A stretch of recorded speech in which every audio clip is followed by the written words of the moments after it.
అనకాపల్లి జిల్లా రాజయ్యపేటలో మరోసారి ఉద్రిక్తత నెలకొంది. బల్క్ డ్రగ్ పార్కు వ్యతిరేకంగా గ్రామస్తులను పరామర్శించేందుకు వస్తున్న రాజకీయ నేతలను అణిచివేయటంపై గ్రామస్తులు ఆగ్రహం వ్యక్తం చేశారు. పోలీసులను అడ్డం పెట్టుకుని ఉద్యమాన్ని అణచివేయలేరంటూ నక్కపల్లి నేషనల్ హైవేపై నిరసనకు దిగారు మత్స్యకారులు. దీంతో మత్స్యకారులు హైవేపైకి రాకుండా ఉండేందుకు ట్రాక్టర్లు అడ్డుపెట్టారు పోలీసులు. అయినా సరే వెనకడుగు వేయని గ్రామస్తులు రోడ్డుపై బైఠాయించడంతో స్థానికులు పోలీసులకు మధ్య తోపులాట వాగ్వాదం చోటు చేసుకుంది.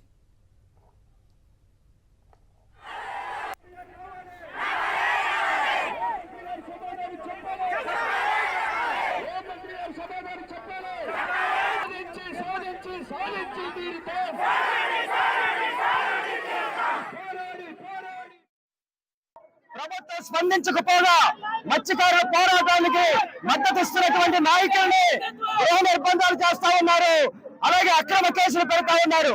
కాబట్టి ఈ రోజు కడుపు మండినటువంటి మత్స్యకారులు, ఆవేదన చెందినటువంటి మత్స్యకారులు ఎన్ని రోజులు మేము వేట మాడుకొని కష్టాలతో ఈ నిరాహార దీక్ష చేస్తాం, వెంటనే ప్రభుత్వం స్పందించాలి అని చెప్పి కడుపు మండి ఆవేదనతో ఈవేళ జాతీయ రహదారిని దిగ్బంధం చేయడం జరిగింది.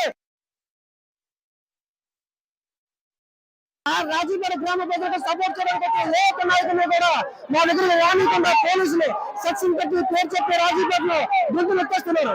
అదే విధంగా ఈ బయటకు వద్దు అని చెప్పి నినాదాలు ఎంత చెప్పినా సరే వీళ్ళెవరు రాష్ట్ర ప్రభుత్వం పట్టించుకోవట్లేదు.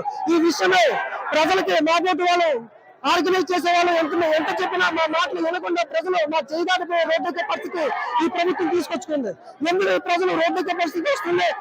ప్రభుత్వం స్వచ్ఛమైన నిర్ణయం చెప్పగా ఆ బాధలు తట్టుకోలేక ఆకలితో అలమటించే ప్రజలు ఈ రోజు రోడ్డు ఎక్కడం జరిగింది.